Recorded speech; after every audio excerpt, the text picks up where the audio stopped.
শ্রী শ্রী রামকৃষ্ণ কথামৃত একাদশ খণ্ড তৃতীয় পরিচ্ছেদ। ঠাকুর থিয়েটার দেখতে এসেছেন, স্টার থিয়েটারে। সেখানে গিরিশ ঘোষ অর্গানাইজ করেছেন। সেখানে গিরিশ ঘোষের একটা থিয়েটার রয়েছে, তার পরিচালনায়। সেটার নাম হলো প্রহ্লাদ চরিত্র। তো দেখার পর দেখে টেকে এসেছেন। তারপর সবার সাথে বসে, ভক্তরা অনেক গিয়েছিলেন, ভক্তদের সাথে বসে তিনি কথা বলছেন। তো মনটা মেইনলি গিরিশের দিকে। গিরিশ তাকে এত সুন্দর একটা থিয়েটার দেখিয়েছেন, তো গিরিশকে সব কথা বলছেন আর কি। শ্রীরামকৃষ্ণ, সংসারে হবে না কেন? একটা আমাদের প্রশ্ন থাকে না, আমরা তো সংসারী মানুষ, সংসারে কি আর এসব হয়? এটা আমাদের একটা অনেকেরই প্রশ্ন থাকে।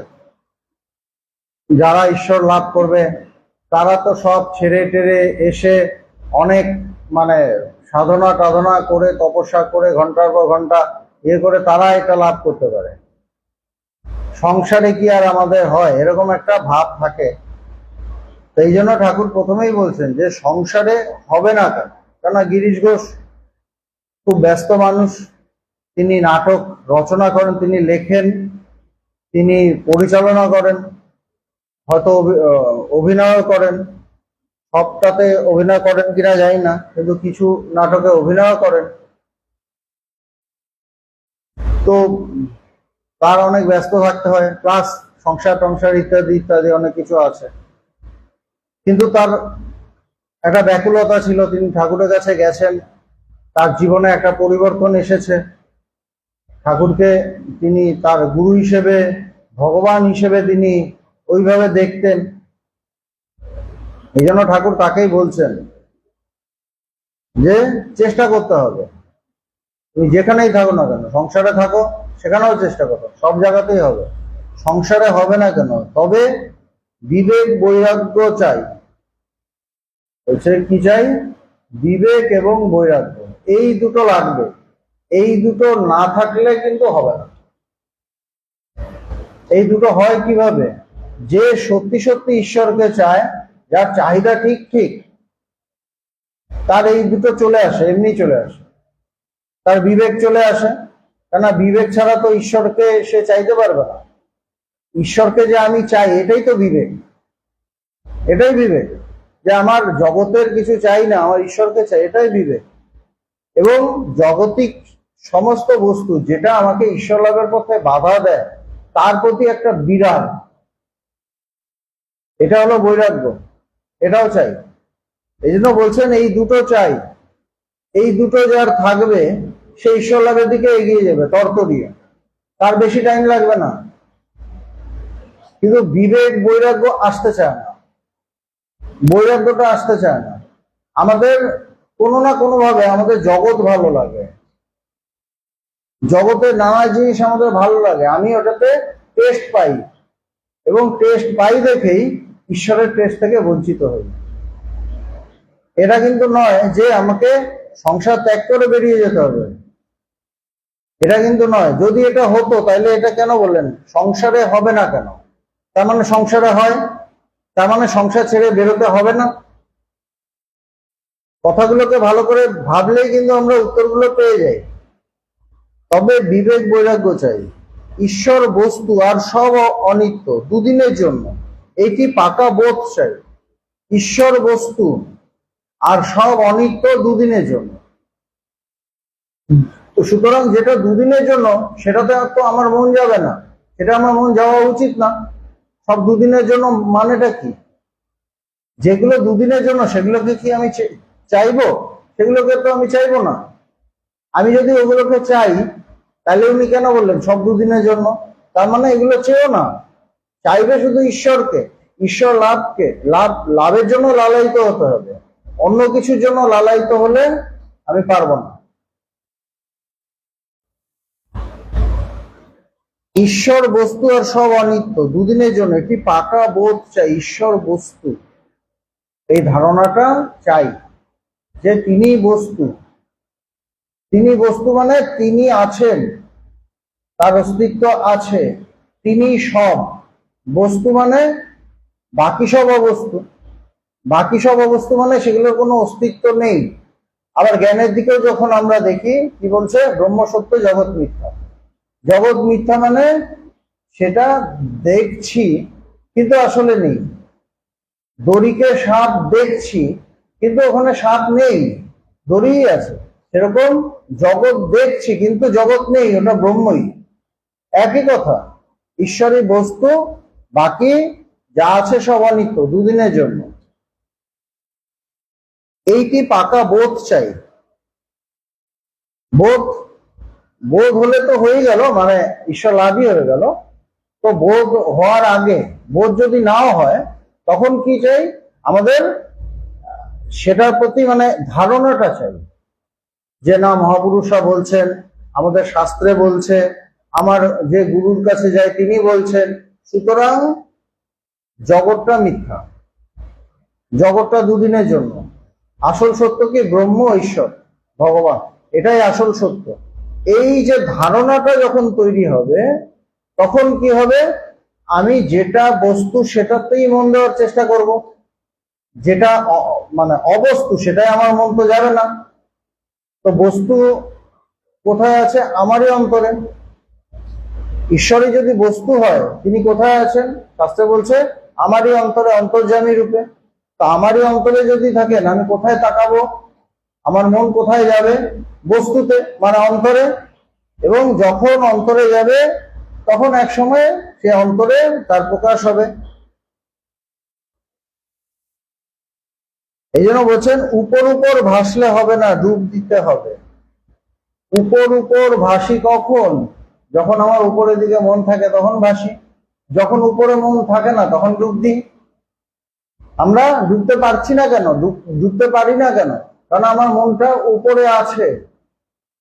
আমার উপরে অনেক কিছু আমার ভালো লাগে, আমার সংসার, আমার ছেলে মেয়ে, নাতি নাতনি, টাকা সম্পত্তি, গাড়ি বাড়ি, বিজনেস, এগুলো আমার ভালো লাগে। যখন এগুলো ভালো লাগে, তখন আমি ডুবতে পারি না, তখন আমার ডোবা হয় না। কারণ আমার তো ওগুলো ভাল লাগছে। ভাল লাগছে মানে ওগুলোকে বস্তু ভেবে নিয়েছি, ওগুলো যে অবস্তু এটা ধরতে পারছি না, ওই ধারণাটা হয়নি। এই জন্য বলছেন, উপর উপর ভাসলে হবে না, ডুব দিতে হবে। ডুব দেবো কোথায়? আমারই ভেতরে, আমারই ভেতরে ডুব দেবো। কিভাবে দেবো? তাকে পাওয়ার জন্য দেবো, তাকে লাভ করার জন্য দেবো। যদি যেখানে গেলাম সেখানে তাকে লাভ করতে না পারি, আরো গভীরে যাব, আরো গভীরে যাব, আরো গভীরে যাব। যে গভীরে গেলে তাকে পাবো, সেই গভীরে যেতে হবে। উপর উপর ভাসলে হবে না, ডুব দিতে হবে।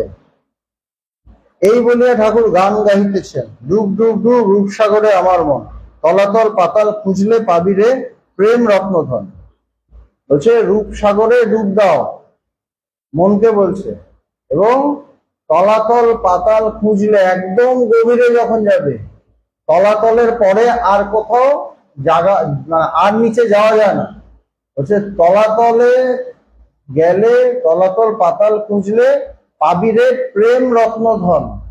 ওখানে একটা ধন পাবো, রত্নধন। সেটা কি? সেটা হলো প্রেম। প্রেমটা কি? জ্ঞানের একদম কনডেন্স যে ভাব, সেটা হলো প্রেম। জ্ঞানটা যদি দুধ হয়, প্রেমটা হলো ক্ষীর, একদম কনডেন্স, সেটা হলো প্রেম। তো বলছে যে সেটা পাবে, সেই রকম ডুবলে পাবি রে প্রেম রত্নধন। তাকে রত্নধনের সাথে ইয়ে করছেন, কম্পেয়ার করছেন। কেন? রত্নধন ভীষণ দামি, সব শেষে মানে সব থেকে বেশি দামি। সুতরাং সেই প্রেমও সমস্ত কিছু থেকে বেশি দামি, অমূল্য। দাম দিয়েও তাকে ছোট করা হয়, দাম দিয়েও ছোট হয়ে যায়। আর প্রেম অমূল্য, মানে মূল্যের পারে। কি দিয়ে তাকে মূল্য ইয়ে করবো?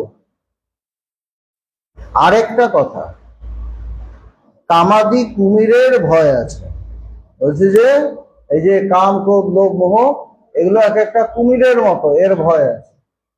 আমি নামলাম, দেখলাম ওগুলো আমাকে ধরে নিল। আমি জলে নামলাম, আমাকে কুমির এসে টেনে নিয়ে চলে গেল, তার ভয় আছে। সেটা একটা বিপদ, সেটা থেকে নিজেকে রক্ষা করতে হবে।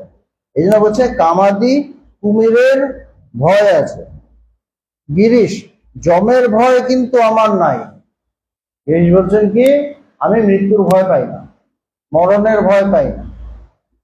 শ্রীরামকৃষ্ণ, না, কামাদি কুমিরের ভয় আছে, তাই হলুদ মেখে ডুব দিতে হয়। বলছে যে যমের ভয় না থাকলেও তোমার হয়তো নেই, কিন্তু কামাদি কুমিরের ভয় আছে। কাম, ক্রোধ, লোভ, মোহ, মদ, মাৎসর্য, এই যে ষড়রিপু, এর থেকে ভয় পাওয়ার ব্যাপার আছে, কেন এটাও আমাকে একদম টেনে নামিয়ে দেয়।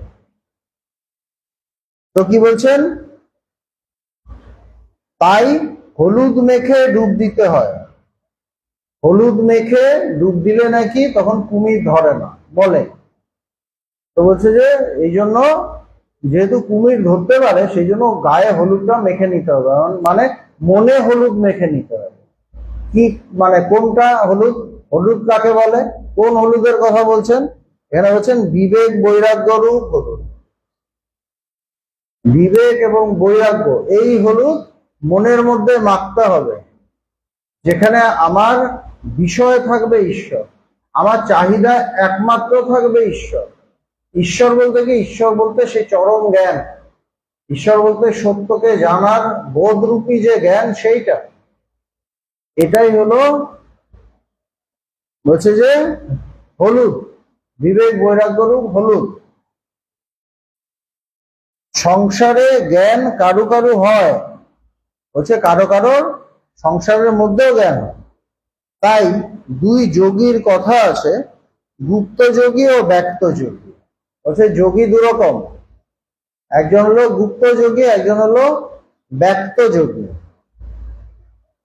যারা সংসার ত্যাগ করেছে তারা ব্যক্ত যোগী, যারা সব ছেড়ে টেড়ে সংসার থেকে বেরিয়ে গেছে তারা ব্যক্ত যোগী। মানে তাদের মানে সেই যে যোগী, সেটা সেটা সে ব্যক্ত করেছে, জগৎ জানে, জগৎ তাকে সম্মান করে, ব্যক্ত যোগী। তাদের সকলে চেনে, গুপ্ত যোগীর প্রকাশ নেই। হচ্ছে যে গুপ্ত যোগী, তার কোনো প্রকাশ নেই, সে একদম নিবিড়ে নিঃশব্দে তার ধ্যান ধারণা সাধনা করে যাচ্ছে, যোগ সাধনা করে যাচ্ছে। গুপ্ত যোগীর প্রকাশ নেই। যেমন দাসী সব কর্ম করছে, কিন্তু দেশের ছেলেপুলেদের উপর মন পড়ে আছে। দাসী সব কাজ করে, কিন্তু মনটা কিন্তু এমন ভাবে করে যেন বাড়ির একজন বিরাট বড় মেম্বার, কিন্তু তার আসল মন কিন্তু হঠাৎ দেখা যায় নেই। কি দাঁড়ান্দায় গিয়ে এরকম করে ফোনে কথা বলছে, কাকে না ওই বাড়িতে ফোন করেছে, ওরা খেয়েছে, ওরা এই করেছে, স্কুলে গেছে, তা ফোন করছে, তার শাশুড়িকেই হয়তো ফোন করেছে। সুতরাং এরকম ভাবেই মানে মনটা ঈশ্বরে দিতে হবে, ব্রহ্মে দিতে হবে, জগতে সব কাজ করে। কাজ যখন করবে ভালোভাবেই করবে, কিন্তু মনটা থাকবে ঈশ্বরে। যেমন দাসী সব কর্ম করছে, কিন্তু দেশের ছেলেপুলেদের উপর মন পড়ে আছে। আর যেমন তোমায় বলেছি, নষ্ট মেয়ে সংসারের সব কাজ উৎসাহের সহিত করে, কিন্তু সর্বদাই উপপত্তির দিকে মন পড়ে থাকে। এই একই কথা, তার মনটা তার উপপত্তির দিকে পড়ে আছে, কিন্তু সংসারের সব কাজ ভালোভাবে করছে। সেরকম হতে হবে, মানে মনটা থাকবে ঈশ্বরে, সংসারে সব কাজ করব, না হলে তো ঝামেলা, নাহলে ঝামেলা শুরু হবে। যদি আমি বলি কিছুই করব না, এটা হয় না, আমাকে আমার কাজ করে যেতে হবে, কিন্তু মনটা ঈশ্বরে রেখে দিতে হবে। বিবেক বৈরাগ্য হওয়া বড় কঠিন, তবে কি বিবেক বৈরাগ্য হওয়া কঠিন, অত সোজা নয়। আমি কর্তা আর এসব জিনিস আমার, এ বোধ সহজে যায় না। আমি পুরো মালিক, এই বাড়িটার আমি মেইন, যা কিছু আছে সব আমারই, আমার নামেই, আমি কিনেছি, আমি টাকা দিয়েছি, এই যে কর্তাগিরি, এটা যেতে চায় না। সহজে যায় না। একজন ডেপুটিকে দেখলাম 800 টাকা মাইনে, ঈশ্বরীয় কথা হচ্ছে, সেদিকে মন একটুও দিলে না। সেই সময় 800 টাকা মাইনে মানে প্রচুর। 800 টাকা মাইনে, ঈশ্বরীয় কথা হচ্ছে, কিন্তু মন সেখানে নেই। একটা ছেলে সঙ্গে করে এনেছিল, তাকে একবার এখানে বসায়, একবার ওখানে বসায়। আমি একজন বলছে যে আরেকজন এনেছিল, সে একবার সারাক্ষণ বাচ্চাটাকে নিয়েই মজে আছে, এবার এখানে বসাচ্ছে, একবার ওখানে বসাচ্ছে। আরেকজনকে আমি জানি, নাম করব না, জব করতো। আরেকজনকে আমি জানি, ঠাকুর বলছে নাম করব না, জব করতো, কিন্তু 10,000 টাকার জন্য মিথ্যা সাক্ষী দিছিল। কত জব করে, জব করছে কেন? জব করছে মানে তার গুরু তাকে নিশ্চয়ই বলেছেন ঈশ্বরী বস্তু বাকি সব অবস্তু, ব্রহ্মই সত্য জগৎ মিথ্যা, নিশ্চয়ই বলেছেন, শুনেছে। কিন্তু জব করে যে যখন সাধনা টাধনা করছে, ঠিক মতো করতে পারছে না, ভালো হচ্ছে না, কেন? মনটা উড়ু উড়ু, ওপরে ওপরে। আরেকজনকে আমি জানি, নাম করব না, জব করতো খুব, কিন্তু 10,000 টাকার জন্য মিথ্যা সাক্ষী দিয়েছিল। আবার কি, জব টব করছে, জব তো ঠিক মতো হচ্ছেই না, কিন্তু একজন এসে বলেছে একটা মিথ্যা সাক্ষী দিতে হবে। বলছে কত কত দেবে? 10,000 টাকা দেবো। মানে ভালোই, সেই সময় 10,000 টাকা। কিন্তু 10,000 টাকা যত দামি দামি হোক না কেন, সে সময় যত কস্টলি হোক না কেন, ঈশ্বর থেকে কি বেশি দামি? ঈশ্বর থেকে তো বেশি দামি নয়। কিন্তু বলছে ঈশ্বরকে ছোট করে দিয়েছে। সে জব করছে, কিন্তু জপের মাহাত্ম্য রাখতে পারছে না, জপের মাহাত্ম্য রাখতে পারছে না। আমার মন যদি, আমি জপ করি, আমি দীক্ষা নিলাম, আমি মন্ত্র পেলাম, আমার মন যদি জগৎটাকে বিষয় করে, তাহলে জপ ঠিকমতো হবে না, জবটা ঠিকমতো হবে না। কারণ আমার মনটা জগৎকে বিষয় করেছে, আমার মন জগৎ চাইছে। জগৎ চাইলে কিন্তু আমার ঠিক ঠিক জপ হবে না, ঈশ্বর লাভ তো দূরের কথা। তাই বলছি, বিবেক বৈরাগ্য হলে সংসারেতেও হয়। বলছে যে সংসারে থাকে তার কি হয় না? চাইলে হয়, চাইতে হবে।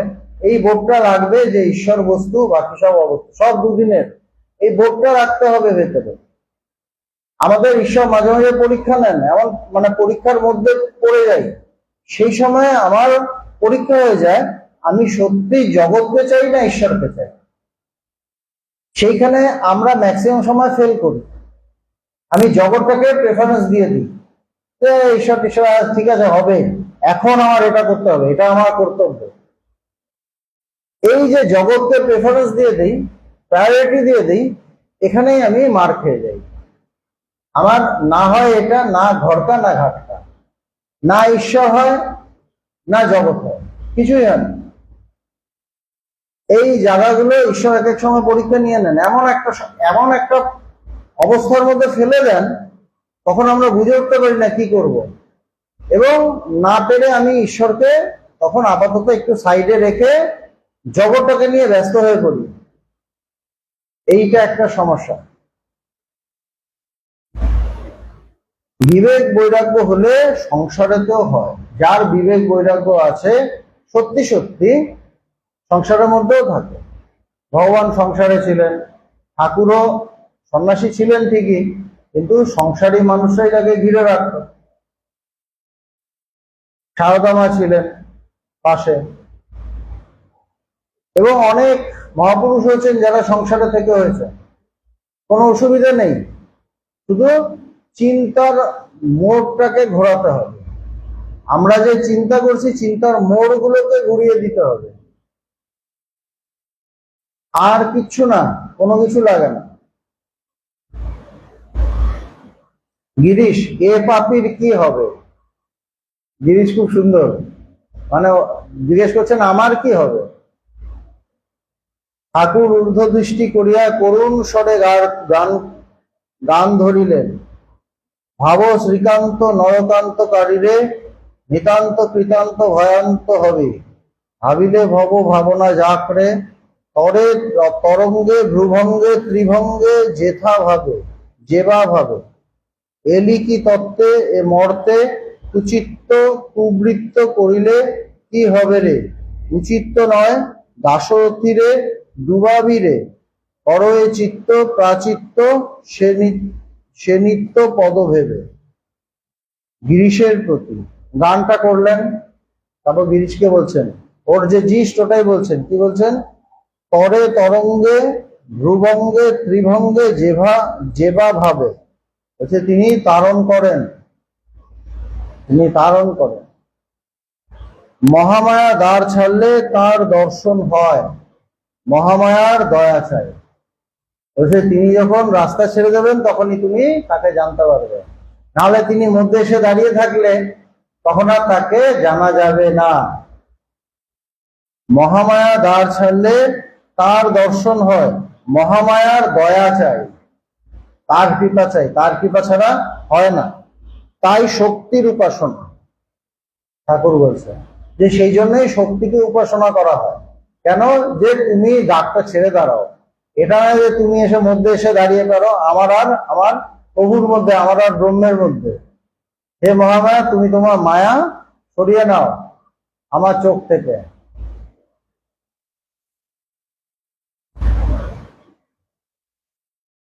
তাই শক্তির উপাসনা। দেখো না, কাছে ভগবান আছেন তবু তাকে জানবার জো নাই, মাঝে মহামায়া আছেন বলে।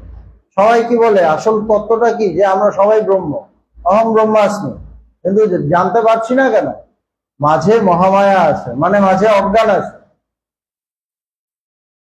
আমরা তো বলি তো অহং ব্রহ্মাস্মি, আমি সেই ব্রহ্ম, উপনিষদের কথা, মহাবাক্য, কিন্তু যেহেতু মধ্যে মায়া চলে থাকে সেই জন্য আমরা তাকে জানতে পারি না। দেখো না, কাছে ভগবান আছেন তবু তাকে জানবার জন্য মাঝে মহামায়া আছেন বলে। রাম সীতা লক্ষণ যাচ্ছেন, বলছে রাম সীতা লক্ষণ যাচ্ছেন, মানে বনবাসে আছেন তখন। আগে রাম, মাঝে সীতা, সকলের পিছনে লক্ষণ। রাম 2.5 হাত অন্তরে আছেন কিন্তু লক্ষণ দেখতে পাচ্ছেন না, একদম সামনে কিন্তু লক্ষণ দেখতে পাচ্ছেন না, কেন, মধ্যে সীতা আছে, সীতা মা আছে, সেই জন্য দেখতে পাচ্ছেন না, মানে মধ্যে মহামায়া আছে। সেই জন্য ব্রহ্মকে আমি, ব্রহ্ম দর্শন হচ্ছে না, ব্রহ্ম অনুভব হচ্ছে না। তাকে উপাসনা করতে একটা ভাব আশ্রয় করতে হয়, বলছে ঈশ্বরকে রাখতে গেলে একটা ভাব আশ্রয় করতে হয়, একটা ভাব নিতে হয়। সেই ভাবটা যদি আমি না নিই, তার সাথে সম্পর্কটা তৈরি হবে না। আমার 3 ভাব, ঠাকুর নিজের কথা বলছেন, বলছেন আমার 3 ভাব, সন্তান ভাব, দাস ভাব আর সখী ভাব। যে ঈশ্বর আমার সন্তান, বা আমি ঈশ্বরের সন্তান, বা আমি ঈশ্বরের দাস, বা আমি ঈশ্বরের সখা বা সখী। বলছে এই 3টার মধ্যে, মানে ঠাকুরের এই 3টে ভাবের মধ্যে দিয়ে সাধনা, আরো ভাবের মধ্যে, মানে এই 3টে মধ্যে দিয়েও সাধনা করেছেন ঠাকুর এবং সিদ্ধি লাভ করেছেন। সখী ভাবে, দাসী ভাব, সখী ভাবে অনেক দিন ছিলাম, মানে বহুদিন তিনি এই সাধনা করেছেন। দাসী ভাব বা সখী ভাব, তখন মেয়েদের মতো কাপড় গয়না ওড়না পরতুম, বলছে মেয়েদের মতো হয়ে গেছিলাম, একদম ওরকম ড্রেস ট্রেস করতাম। সন্তান ভাব খুব ভালো, বীর ভাব ভালো নয়।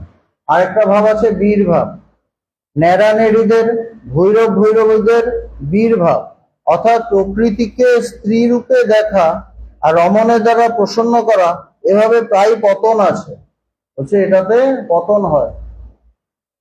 এই ভাবটা সাংঘাতিক ভাব, এই ভাবে যেতে নেই বেশি। গিরিশ, আমার এক সময় ওই ভাব এসেছিল, গিরিশ বলছি। ঠাকুর শ্রীরামকৃষ্ণ চিন্তিত হইয়া গিরিশকে দেখিতে লাগিলেন। গিরিশ বলছে ঠিকই, কিন্তু গিরিশ তো ঠাকুরের কাছে আসার আগে সাধক টাইপের ছিলেন না, সুতরাং তিনি কথাটা বুঝতে পারেননি। ঠাকুর কি বলতে চেয়েছেন, বীরভাব কাকে বলে, এটা তিনি বুঝতে পারেননি। এই জন্য বলছে আমার একসময় এরকম ভাব ছিল। গিরিশ ওই আরটুকু আছে, এখন উপায় কি বলুন। বলছে আমার তো অনেক প্রবলেম আছে, আপনি কিছু বলুন, কি উপায়, আমি কি করব। শ্রীরামকৃষ্ণ কিয়ৎক্ষণ চিন্তার পর তাকে আম্মোক্তারি দাও, তিনি যা করবার করুন। বসে তার উপর ছেড়ে দাও, তিনি যেটা করার তিনি করবেন। এই আম্মোক্তারি দেওয়া, গিরিশ কিন্তু তাকে আম্মোক্তারি দিয়েছিলেন, গিরিশের কিন্তু তাকে আম্মোক্তারি দিয়েছিলেন।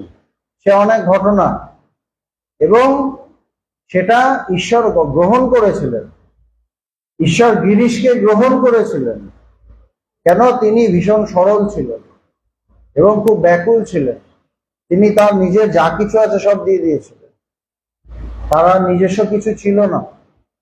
এইটাই হলো আম্মোক্তারি দেওয়া, তার উপর সব ডিপেন্ডেন্ট, যে তুমি যা করো ভালো, তুমি যা ভালো বোঝো করো। তখন তিনি অ্যাকশনে নেমে যান। যখন দেখেন আমি একটা অহংকার করে কিছু একটা করছি, তখন তিনি ভাবেন ও তো আছেই। যখন দেখে যে আমার সব অহংকার টহংকার সব চূর্ণ হয়ে গেছে, আমার অহংকার ধসে পড়েছে, তখন তিনি ধরেন, তখন তিনি কাজ করেন। এই যে হাতটা ধরলেন, এবার ম্যাজিক। এই যে তিনি হাতটা ধরলেন, এবার ম্যাজিক। এবার আগের আর এখনের আমির মধ্যে আকাশ পাতাল তফাৎ হয়ে যায়। কেন? এখানে তিনি খেলছেন। যেমন আজকে মানে গানের প্রোগ্রাম দেখছিলাম, একটা বাচ্চা ছেলে খুব ছোট, কিন্তু যখন গান করে, নন বেঙ্গলি কিন্তু, বাংলা গানও করছে, হিন্দি গানও করছে, এত বিউটিফুল করছে, সবাই মুগ্ধ। যখন করছে ভীষণ ম্যাচিওর। তো অজয় চক্রবর্তীর মেয়ে কৌশিকী চক্রবর্তী, ও জাজ, তো ও বলছে যে তুই যখন গান করিস, যখন গানের মধ্যে ঢুকে গেলি, একদম মানে যেরকম যে এক্সপ্রেশন দেওয়ার দরকার, যেরকম ভাব সেইভাবেই দিচ্ছে, কিন্তু যেই শেষ হয়ে যাচ্ছে ফট করে বাচ্চা হয়ে যাচ্ছে, তখন কিছু বোঝে না, একদম ভোলা ভালা, একদম সরল। তো বলছে তুই এরকমই থাকবি। আমার খুব ভালো লেগেছে, মানে কত স্পিরিচুয়াল, ওরাও কত স্পিরিচুয়াল। বলছে তুই এরকমই থাকবি, এরকম ভোলা ভালা, এরকম সরল, কিছু বুঝতে পারিস না। কেননা তুই যখন গান শুরু করিস, তখন তুই থাকিস না ওখানে, ঈশ্বর এসে গান করে। দারুণ লেগেছে, মানে তখন তুই থাকিস না, তখন ভগবান এসে যায়, ভগবান এসে গানটা করে। আবার তুই সরল হয়ে যায়, মানে আবার ভোলা ভালা হয়ে যায়, যে এটাই তার লক্ষ্য। যেই দেখবি তুই আবার ম্যাচিওর হয়ে গেছিস, তখন কিন্তু ওই ম্যাজিকটা হবে না। এই জন্য তুই এরকমই থাক, তাকে খেলতে দে। এই জন্য ভগবান বলতেন তাকে খেলতে দাও। একটা কথা আছে না, নিজের ঢাক নিজে পিটিও না, ঈশ্বরকে পেটাতে দাও। শব্দটা খুব মিষ্টি লাগবে।